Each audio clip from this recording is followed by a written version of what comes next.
कामों को करवा सके। यहां पर मैं 1 घंटा सवा घंटा फिरा हूं। ये जो आम आदमी की पार्टी है, चुल्लू भर पानी में डूब मरना चाहिए तुमको, कि तुम रास्ते में हर जगह पर कचरे के अंबार, गंदगी। हमारी सिक्योरिटी टीम के लोग, मेरे पार्टी के लोग बोले सर जरा देख के चलिए, खड्डा है इतना बड़ा। मुझे यकीन है कि 5 तारीख के दिन झाड़ू गिरेगी उसमें इंशाअल्लाह ताला, और ये बोलना शुरू कर देंगे अब कल से। हमारे भाषण के बाद हजरत इबलीस के एजेंट भी बहुत है। हजरत इबलीस इनकी अब्बा भी है, नाना भी है, दादा भी है। 2 तरफ से इनका रिश्ता है। ये कल से शुरू कर देंगे, बीजेपी आ जाएगी। ताहिर हुसैन को वोट देंगे तो बीजेपी आ जाएगी। प्यारे, मैं नहीं लड़ा, ना ताहिर लड़े, तो लोकसभा में बीजेपी कैसे जीत गई? किसने जिताया बीजेपी को? आपने वोट दिया था लोकसभा के इलेक्शन में बीजेपी को? हाथ उठाकर बताओ किसने वोट नहीं दिया था लोकसभा में भाजपा को? यहां का एमपी कौन है? यहां का एमपी बीजेपी का है या मजलिस का है? फिर कैसे जीत गया? तो मालूम हुआ कि तुम्हारे वोट से बीजेपी नहीं जीत रही है, केजरीवाल, सिसोदिया और जैन के वोट से बीजेपी जीत रही है। यह फर्क आपको महसूस करना है। पूरे देश में यही हाल है, मगर लाके खड़ा कर देते मुसलमान को। अरे देखो भैया, मेरे भाई, हम कोई सेकुलरिज्म के कूली नहीं है। 50 साल से इन जालिमों को हम अपने कंधों पर बिठाकर, इख्तिदार की कुर्सियों पर बिठाकर, हमारी लाशों पर, हमारे जलते हुए घरों पर, हमारे बच्चों को जेल में डालकर हम इनको इख्तिदार देते हैं, सत्ता देते हैं, और हमारे बर्बादियों के महल पर बैठकर अपना महल तामीर करते हैं, और उसके बाद बोलते हैं कि ताहिर हुसैन ये है, खुला है। कब तक आप इन बातों का शिकार होंगे? मैं मुस्तफाबाद की जनता से अपील करने आया हूं कि अब की बार आप मुत्तहिदा तौर पर अपना एक और ताहिर हुसैन के हक में पतंग के निशान पर बटन दबाकर इन तमाम चीजों को आप एक मर्तबा खत्म करिए। ये एक झूठा प्रोपेगेंडा है कि हमारी वजह से बीजेपी जीतती है।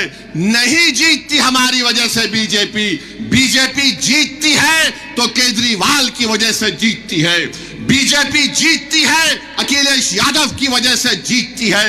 अरे तुम्हारी वजह से बीजेपी जीतती है, मेरी वजह से नहीं जीतती। तो इनके एक पार्टी के नेता बोले नहीं, आप दिल्ली का चुनाव नहीं लड़े, मगर हैदराबाद में आप जो भाषण दिए थे उसका असर दिल्ली में पड़ गया। मैंने कहा प्यारे, मुझे नहीं मालूम था मैं इतना खूबसूरत हूं कि रात में भी मैं तुझे नजर आता हूं। माने मैं हैदराबाद में जो बोलूंगा उसका असर यहां पड़ रहा है, तो फिर जब मुस्तफाबाद में आकर ये बात कह रहा हूं तो आप पर असर पड़ेगा या नहीं पड़ेगा? आपको 5 तारीख को जवाब देना पड़ेगा। अगर ये जालिम बोलता है कि हैदराबाद में बैठकर मेरी बात का असर दिल्ली में होता है, अल्हम्दुलिल्लाह, बात करते रहते हैं उनका असर नहीं होता, हम हैदराबाद में बैठते हैं तो ये हो रहा है, तो फिर मुस्तफाबाद में होना चाहिए। मेरे अजीज दोस्तों, बुजुर्गों, आप एक एक चीज को याद रखिए। अदालत ने फैसला दिया है, ताहिर हुसैन 3 तारीख तक इंशाअल्लाह ताला मुस्तफाबाद में आकर आपसे मुलाकात करेंगे। सुबह 8 बजे से शाम में 5 बजे तक उनको इस बात की इजाजत दी गई है कि वो अपना इंतखाबी मुहिम, इलेक्शन कैंपेन में हिस्सा ले सके। मैं आपसे सिर्फ एक ही अपील करूंगा, जब ताहिर तुम्हारे दरमियान में आएगा तो तुम ताहिर को नहीं देखना, उसके चेहरे में अपने आप को देखो। तुम ताहिर के चेहरे को देखकर ये समझना कि ये मेरा बेटा है, ये मेरा बाप है, ये मेरा भाई है। तुम जब ताहिर को देखोगे तो रोना नहीं, अपने आंख में आंसू नहीं लाना। हमारे चाहने वालों को बड़ा शौक है कि लपेट लपेट कर रोएंगे। मेरे भाई, अपने दिल और जिगर को मजबूत कर दो। आज हमारा वतन जिस राह से गुजर रहा है, याद रखो, अगर तुम रोने की आदत डालोगे तो वक्त के फिरौन हमको और रुलाएंगे। 50 साल से हम रो रहे हैं। अरे कब तक रोएंगे मुझे बताओ। अब ये वक्त आया है, तुम्हारे सामने एक दीवाना खड़ा है। अगर तुम मेरे इस बात को, मेरे पैगाम को समझोगे तो आइंदा 50 साल तक हम उनको रुलाएंगे जिन्होंने हमको रुलाया था। हम 50 साल तक उनकी आंख में आंसू आएंगे जिन्होंने हमारे फसादात करवा कर हमारे बच्चों को जेल में डालकर उनकी जवानियों को बर्बाद कर दिया। अगर तुम मुत्तहिद होकर ताहिर को कामयाब करोगे तो तुम देखना, जब नतीजा आएगा तो 2 लोग बैठकर अपनी आंख में आंसू लाकर बोलेंगे, जरा हैंकरचीफ लाओ, आंख में आंसू आ गए। वो 2 लोग कौन होंगे? 2 लोग कौन होंगे जब नतीजा आएगा? एक, दूसरा, अब हमको अपने आंख से आंसू नहीं बहाना है।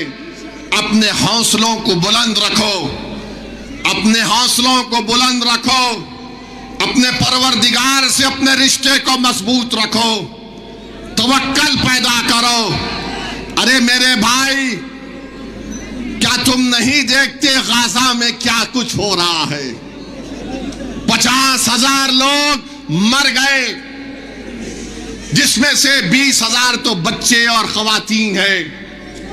11 लाख लोगों के घर बर्बाद हो गए, मगर उनके हौसलों को देखो। वो आज भी कह रहे हस्बुनल्लाह व निअमल वकील। तो अपने हौसलों को बुलंद रखो, कभी अपने हौसलों को पस्त होने मत दो। और आपको ये जो सियासी लड़ाई हम लड़ रहे हैं, इसको 5 तारीख तक शाम में 5 बजे तक अपने के कोर्ट का इस्तेमाल करना है। मुस्तफाबाद के लिए, मुस्तफाबाद की अमन के लिए, मुस्तफाबाद के भाईचारगी के लिए, आपकी एक आजाद आवाज को दिल्ली के विधानसभा में भिजाने के लिए मेरी आपसे दरमंदाना अपील है कि ताहिर तो जेल को चला जाएगा, मगर मेरे भाई, ताहिर को अगर रिहाई दिलाना है तो आपको अपने वोट के जरिए से रिहाई दिलवाना है।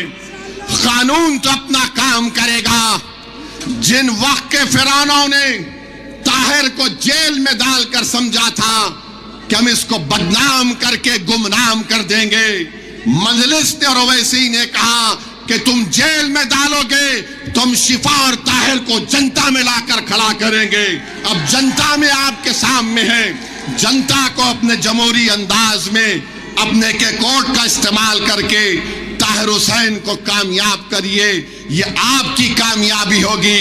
और इंशाअल्लाह ताला मैं भी आऊंगा, ताहिर को मिलूंगा। मैं भी देखना चाह रहा हूं अपनी आंखों से ये कैसा बना हुआ है जिसने इतनी बेबाकी के साथ उन गरीब और मजलूमों के लिए अपना सब कुछ कुर्बान कर दिया। आप तमाम का बेहद शुक्रिया और उम्मीद करता हूं कि 5 तारीख के दिन मुस्तफाबाद के आसमान और फिजाओं में पतंग का निशान लहराएगा।